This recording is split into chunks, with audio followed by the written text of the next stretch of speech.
Daniel penod 2 ac adnodau 1 I 25. Dyna ble bydd ein sylw ni. A bore yma, beth am I fi ddarllen y tair adnod cyntaf. Yn yr ail flwyddyn o'i dairnasiad, breuddwydiodd Nebiwchodynosor, a roedd ei feddwl yn gynhyrfus, ac ni allai gysgu. A pharodd y brenin iddynt alw'r diwyniaid, a'r swynwyr, a'r hudolwyr, a'r caldeaid, I esbonio'r hyn yr oedd wedi ei freuddwydio. Pan ddeithant o flaen y brenin, dywedodd wrthynt cefais freuddwyd, ac yr wyf yn poeni ynghylch ei ystyr. Wel, mae'r ail benod o lyfr Daniel am frenin ac am I freuddwyd e. Cyn I ni edrych ar y freuddwyd, gobeithio dod nôl at y freuddwyd ar wythnos nesaf, rydyn ni am ganolbwyntio y bore yma ar y brenin. A dweud y gwir, mae penodau 2 a 3 a 4 o'r llyfr yn canolbwyntio ar y brenin hwn. Ni wedi dod ar ei draws yn barod, wrth gwrs, yn y benod gyntaf. Nebiwchodynosor. Mae'r penodau yn mynd I roi sylw, wrth gwrs, I Daniel I hun, ac i'w dri ffrind. Ond, yn bennaf, mae'r sylw yn y penodau hyn ar Nebiwchodynosor I hun. Ac falle dydyn ni ddim yn disgwyl hynny. Falle ein bod ni'n disgwyl y sylw I gwympo ar Daniel ac ar ei ffrindiau ac ar weddill yr Iddewon ac aeth glidwyd I Babylon ac ar weddill yr Iddewon sydd ar ôl yn Jerusalem a beth sydd yn digwydd yn Jerusalem. Ond na, mae'r sylw, y prif sylw wedyn ni ar Nebiwchodynosor. Gai atgoffa chi yn gryno iawn am y manylion, y benod, neu'r hanner cyntaf. Mae Nebiwchodynosor yn cael breuddwyd, a mae'r breuddwyd yn ei gynhyrfu. Mae'n effeithio ar ei ysbryd e. Nawr mae ganddo fe ddiwyniaid a doethion, ymgynghorwyr, arbenigwyr sydd yn gallu dehongli breuddwydion iddo fe. Ac mae e'n mynd at nhw ac yn dweud I broblem. Ac yn gofyn iddyn nhw ddehongli, maen nhw'n dweud dim broblem, dweithon ni beth yw'r breuddwyd. Am ryw reswm, dyw e ddim yn dweud wrthyn nhw I freuddwyd. Ac mae'n gorchymyn nhw I ddweud wrtho fe beth yw'r freuddwyd ac wedyn beth yw'r dehongliad. Ac mae'n addo os bydden nhw'n helpu, fe fydden ni gwobrwyo nhw ac anrhegion a dyrchafiad. Ac os na, mae'n bygwth I lladd nhw. Mae'r doethion yn apelio ac yn dweud wrtho fe, wel dweud wrtho ni beth yw'r freuddwyd a newn ni ddehongli I ti. Mae Nebiwchodynosor yn ail ddweud ac yn ei cyhuddo nhw wastraffu amser. Chi'n mynd I ddweud wrtho I beth yw'r freuddwyd a'r ddehongliad. Neu rydw i'n mynd i'ch lladd chi gyd. Maen nhw'n dweud mae hyn yn afresymol. Does neb wedi gofyn y fath beth. Does dim dyn sy'n gallu gwneud y fath beth, dim ond y diwiau. Mae Nebuchadnezzar yn cythruddo yn llwyr, mae'n gwyllio, a mae'n galw ar ei heddliau fynd â'r doethion a'i lladd. Ac yn ei plith wrth gwrs y mae Daniel a'r tri ffrind. Daniel yn gofyn un o'r swyddogion beth sy'n digwydd. Mae e'n esbonio. Ac mae Daniel yn gofyn am cael mynd at y brenin ac yn gofyn am amser mwyn meddwl. Mae e'n mynd at ei ffrindiau a maen nhw'n gweddio. Ac mae Duw yn datguddio y freuddwyd i Daniel yn y nos a'i dehongliad. Ac mae Daniel yn mynd nôl at y brenin ac yn adrodd iddo fe y freuddwyd a'i dehongliad. Mae'r sylw, fel wy'n dweud, ar y dyn yma, Nebuchadnezzar.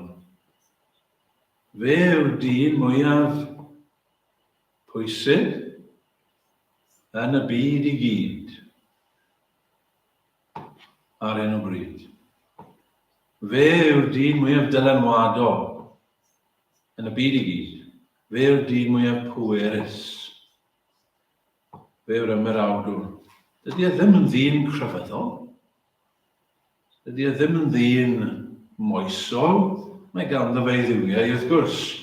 Mae ganddo fe demlau ac mae'n aberthau i'w ddiwiau. Ond oedd yn meddwl bod hynny'n bwysig iawn iddo fe.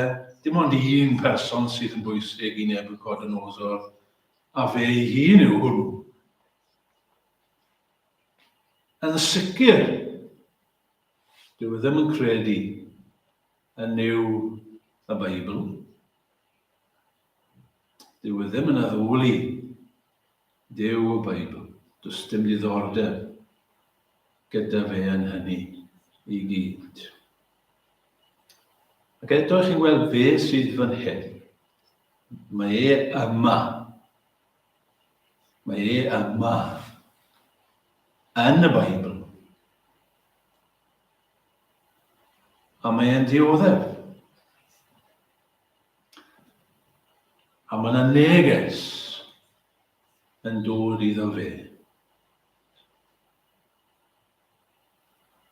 Mae'r Beibl yn llyfr i Gristnogion. Mae ganddo fe neges i Gristnogion. Ond mae'r Beibl yn llyfr i bawb. Mae ganddo fe neges i'r anghredadun. Yr un sydd ddim yn credu. Mae gan Gristnogaeth neges i Gristnogion. Ond mae gan Gristnogaeth neges i bawb. Ein ni'n pregethu yma o sul i sul i Gristnogion. Ond ein ni'n pregethu hefyd i'r anghredadun ac i'r anffyddiwr, i'r digred, i'r anfoesol, i'r anniwiol. Mae yna rai siŵr o fod yn gwrando arna i bore yma sydd yn Gristnogion, a mae yna rai siŵr o fod y bore yma sy'n gwrando arna i sydd ddim yn Gristnogion. A falle bod chi'n synnu bod fi'n dweud hynny. Weithiau ni'n meddwl bod ni'n Gristnogion, ond ni ddim yn Gristnogion. A rhan o dod yn Gristion yn aml yw sylwi bod chi ddim yn Gristion. Ond bod eisiau chi ddod yn Gristion. Weithiau ni'n dod ar draws pobl sy'n siarad â ni ac maen nhw'n dweud, wel, dydw i ddim y type crefyddol. Dydw i ddim y teip, does dim diddordeb gyda fi mewn gwirionedd. Os mae'n iawn i chi, dyna ni, ond ddim i fi, dydw i ddim y teip crefyddol. Wel, does neb mewn gwirionedd y teip crefyddol. Ac eto mae'r neges yma i ni gyd.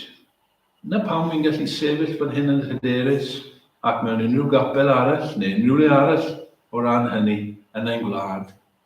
A fod yn hyderus. Bod y neges yn berthnasol. I bwy bynnag.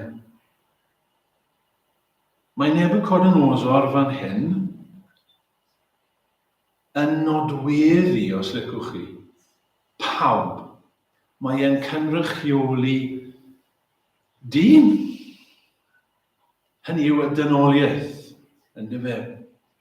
Pawb. Mae'n cynrychioli dyn. Mae'n ddarlun o ddyn. Fe yw'r ymerawdwr. Ond yn y bôn, mae'n ddyn.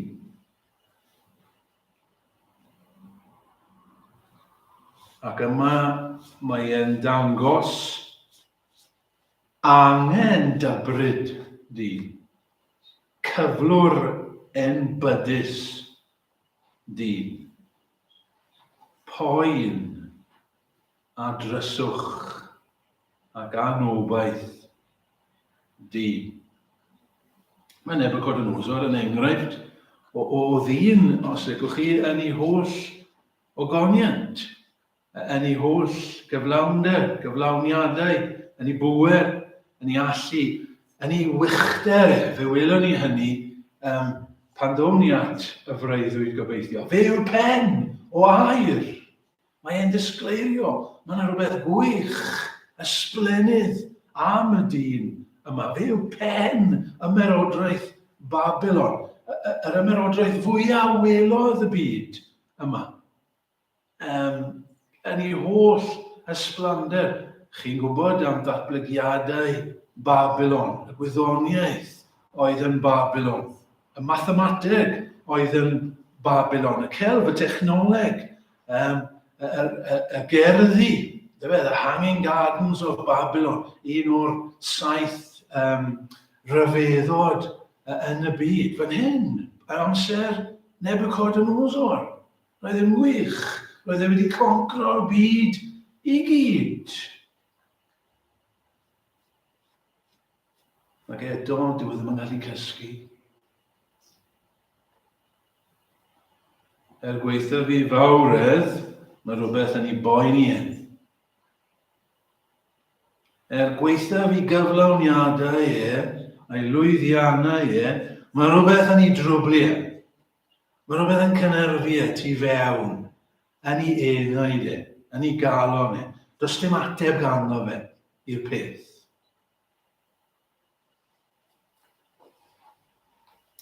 Y gai ddweud hyn, ffrindiau, bore yma. Os nad ydyn ni yn Gristnogion y bore yma, os nad wyt ti'n Gristion yn gwrando arna i, beth bynnag yw ein llwyddiannau ni, beth bynnag yw ein cyflawniadau, beth bynnag yw ein dyfodol, a dyn ni ddim yn bychanu'r pethau hynny, maen nhw'n bwysig yn ei lle. Ond gweithaf rhaid ni i gyd, os nad y'n ni'n Gristnogion y bore yma, mae eisiau dweud hyn. Mae rhywbeth o'i le arna ni. Mae rhywbeth ddim yn iawn. Fel gyda Nebiwchodynosor, mae rhywbeth yn ein cynerfu ni. Mae'n canolbwyntio ar hyn. Mae rhywbeth cynhyrfu ni, chi gweld. Mae rhywbeth o'i le. Mae yna rhyw ddioddef yno ni. Mae Nebiwchodynosor yn ddarlun i ni. Mae Babylon yn ddarlun i ni. Mae Nebiwchodynosor yn cynrychioli i deyrnasau. Mae beth oedd yn wir amdano fe, yn wir am ei ddeiliaid hefyd y bobl oedd yn byw yn ei ymerodraeth Mae'n ddiddorol, fe wedys i wrthych chi wythnos diwetha, wythnos pryd dechreuon ni? Wel, pryd dechreuon ni ar yn astudiaeth wythnos cyn diwetha. Fe wedys i wrthych chi yn y cyflwyniad bod llyfr Daniel wedi ysgrifennu fel gweddill yr Hen Testament yn yr Hebraeg. Ond yn y benod hon, ac yn adnod 4, mae'r iaith yn newid. Mae'n newid o'r iaith Hebraeg, iaith yr Iddewon, i'r Aramaeg, iaith yr Caldeaid, iaith yr bobl Babylon, iaith y byd ar hyn o bryd. Aramaeg oedd y iaith oedd rhan fwyaf yn siarad, iaith yr holl fyd.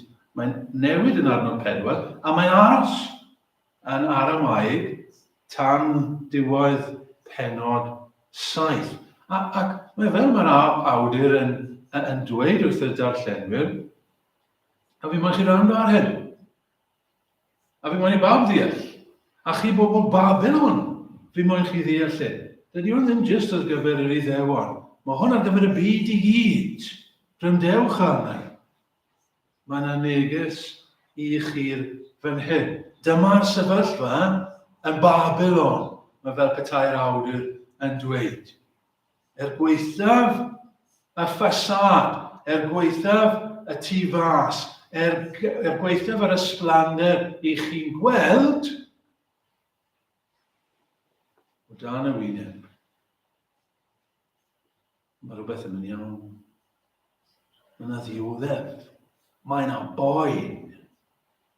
Mae yna gwestiynau. Mae yna ansicrwydd. Mae yna aneddigrwydd yna. Yn eich brenin. Yn eich brenin. Mor fawr yw cymaint mae'n gwneud, dwi ddim yn gallu casgu. Mae'n dioddef. Mae yna boen meddwl gyda ge. Mae rhywbeth yn pwyso ar ei feddwl yn drwm. A byddai'r bobl yn meddwl, Nebuchadnezzar, mae'n brenin i dioddef. Ie. Yr yma'r awdur yma, o'n i'n meddwl mae Duw oedd e. Mae'n dweud mae Duw yw e. O, na. Mae'n dioddef. Dwi ddim yn gallu cysgu yn nos. Yn meddwl am e. Ffrindiau, chi'n gweld y cymhwysiad i ni. Does dim ots am amgylchiadau a sefyllfa ac amlygrwydd pobl tu ôl y wyneb, tu ôl y ffasad. I ni'r un peth a Nebuchadnezzar, a mae pawb arall yr un peth. I ni'n dieddol i feddwl gael wrth y bobl ifanc, i ni'n dieddol i feddwl i ni falle bobl ifanc yn fwy na'r bobl hir. Ond falle bobl hir hefyd edrych lan y rai bobl, chybod y ser, ac yn ei meddwl, mae bywyd nhw'n braf. Tu ôl y wyneb. Ond jyst fel Nebuchadnezzar. Ni'n cael yn atgoffa hyn yn dyn ni? Ni'n cael yn atgoffa o hyn yn digon aml. Pobl mewn cwer, y pobl yn ei meddwl, o waw, ni'n edrych lan ydyn nhw. Ni'n moyn bod fel nhw. Does dim dioddef yn ei bywyd nhw. Does dim poen yn ei bywyd nhw. Cyfoethog, yr enwol, dan y wyneb. Yn aneddigrwydd. Dan y wyneb. Mae yna boen hefyd. Mae yna fwganod yn ei bywydau nhw. Mae yna ansicrwydd. Dyn nhw methu cysgu. Dyn nhw ddim yn gwybod beth yw'r reiddwyd.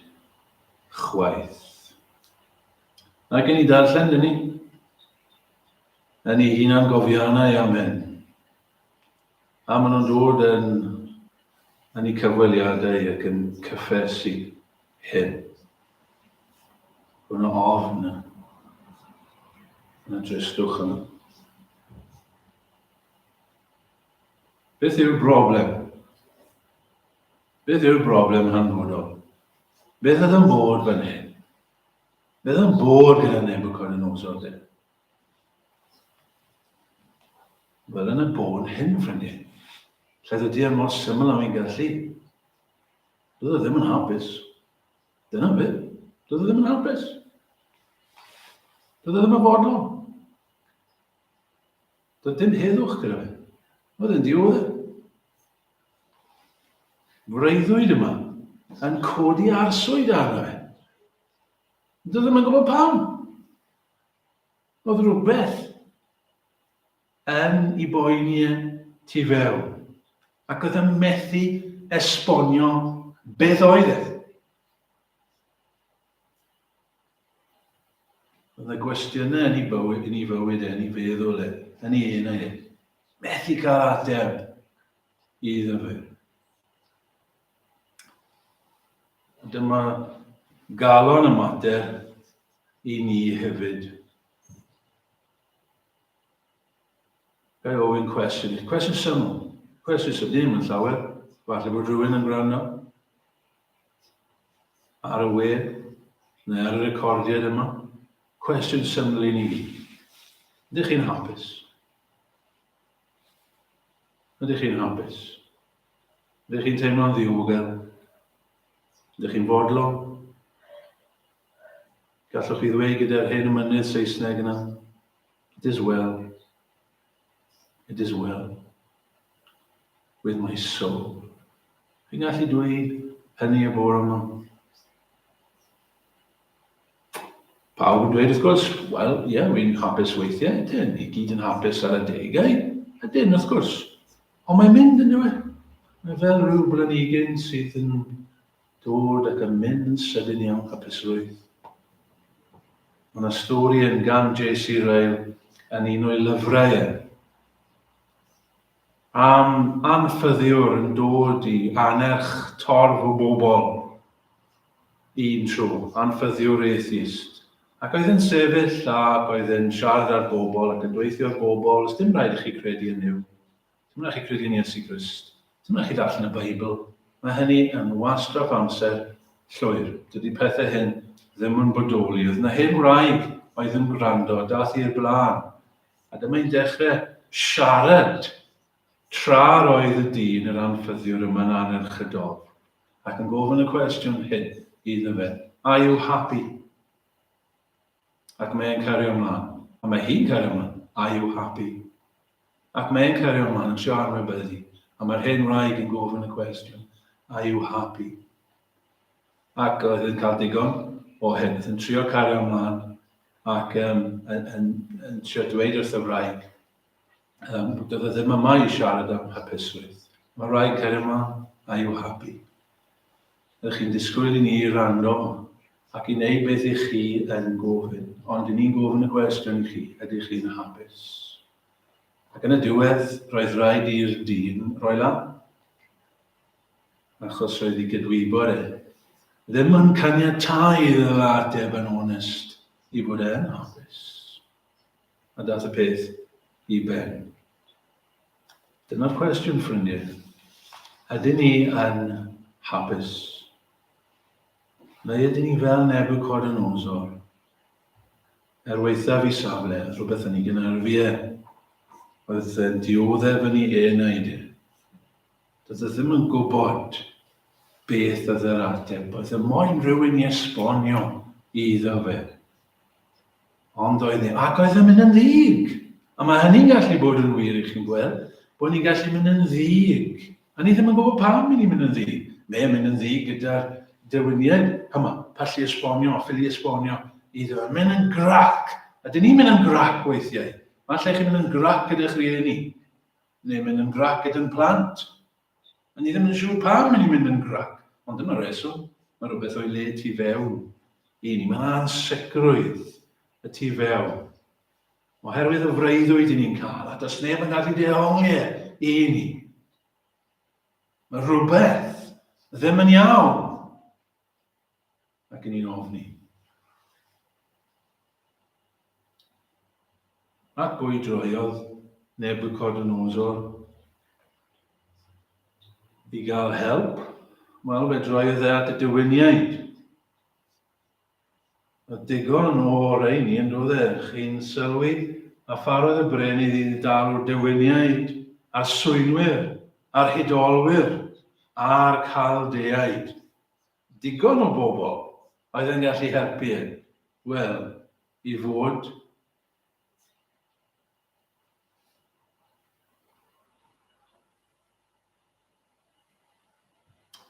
Maen nhw'n dod, dweithio ni'r freuddwyd.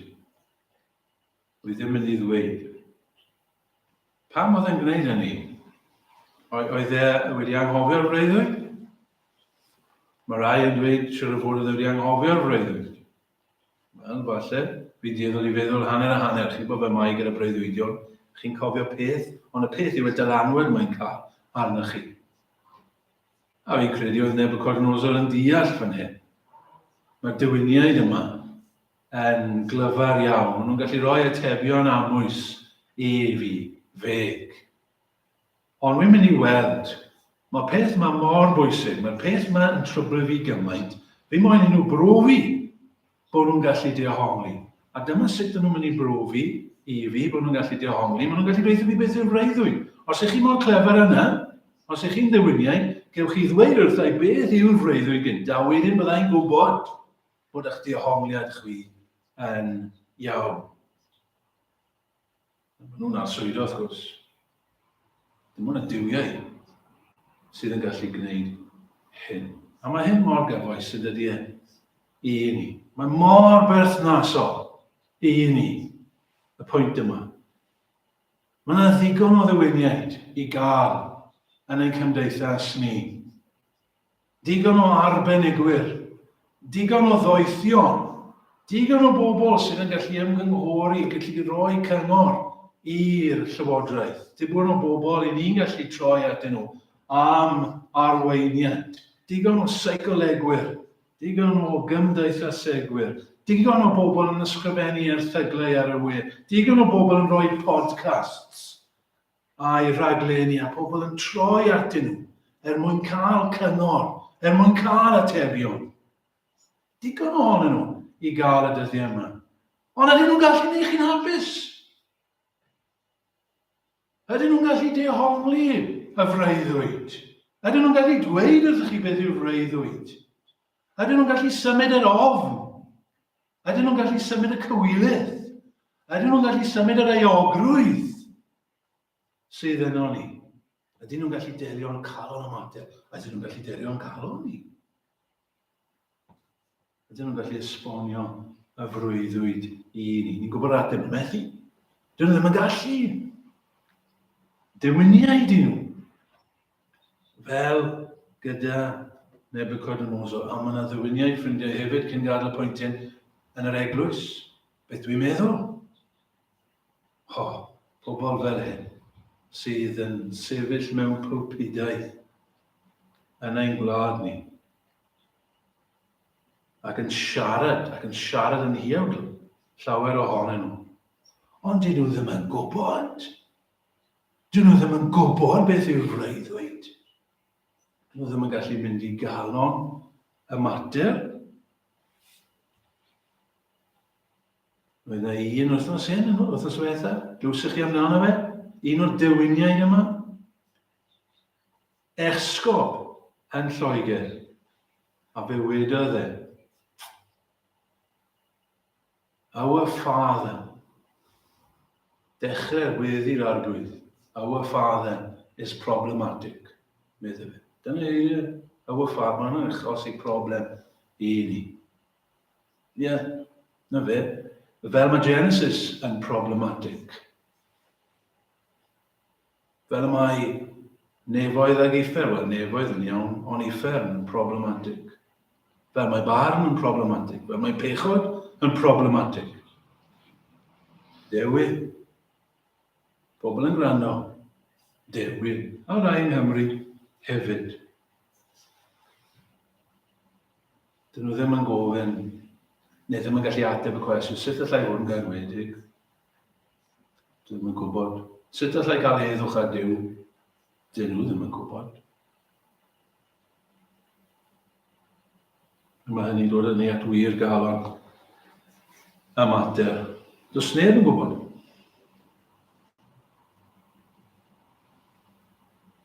Doedd neb yn gwybod beth oedd y freuddwyd. Heb sôn am sut oedd dehongli. A dim yn tragedi ni, ffrindiau, dim yn tragedi fwyaf ni. Ni ddim yn gwybod beth yw'r broblem. Heb sôn am beth yw'r ateb. Ni ddim yn gwybod beth yw'r cwestiwn i ddechrau. Cyn bod ni'n gwybod beth yw'r ateb. Sut allwn ni ateb y cwestiwn os nag ni'n gwybod beth yw'r cwestiwn? Sut mae dehongli y freuddwyd os nag chi'n gwybod beth yw'r freuddwyd? Sut mae doctor yn gallu rhoi meddyginiaeth i chi os nad yw doctor yn gwybod beth yw achos eich drwch chi? Mae rhaid i chi fynd at graidd y broblem. Mae rhaid i chi wybod beth sydd yn bod, beth yw greiddyn y peth. Pam na allwn ni raddus problemau cymdeithas? Pam na allwn ni raddus ein problem ni? Achos ni ddim yn gwybod beth yw'r broblem. Achos ni ddim yn mynd at y broblem.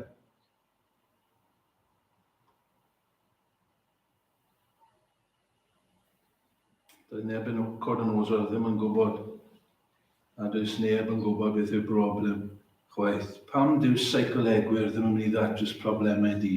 Chos dyn nhw ddim yn gwybod beth yw'r broblem. Pam dyw cymdeithasegwyr ddim yn mynd i? Dyn nhw ddim yn gwybod beth yw'r broblem. Mae rhaid chi ddechrau gyda'r broblem cyn ffeindio y datrysiad i'r broblem. Maen nhw yn dweud un peth cywir. Does neb yn gallu gwneud hyn, dim ond y duwiau. Wel, maen nhw bron yn iawn. Bron yn iawn. Nid y duwiau, ond Duw. Dim ond Duw sy'n gallu gwneud hyn. Dim ond Duw sy'n gallu dweud ti beth yw'r freuddwyd a'i dehongyd. Oedd hynny yn iawn. Mae ffrindiau cyn i ni orffen. Mae eisiau ni ddweud hynny. Dim ond Duw sy'n gwybod beth yw ein broblem ni. A dim ond Duw sy'n gallu rhoi yr ateb i ni hefyd. Wrth gwrs mae Duw yn gwybod.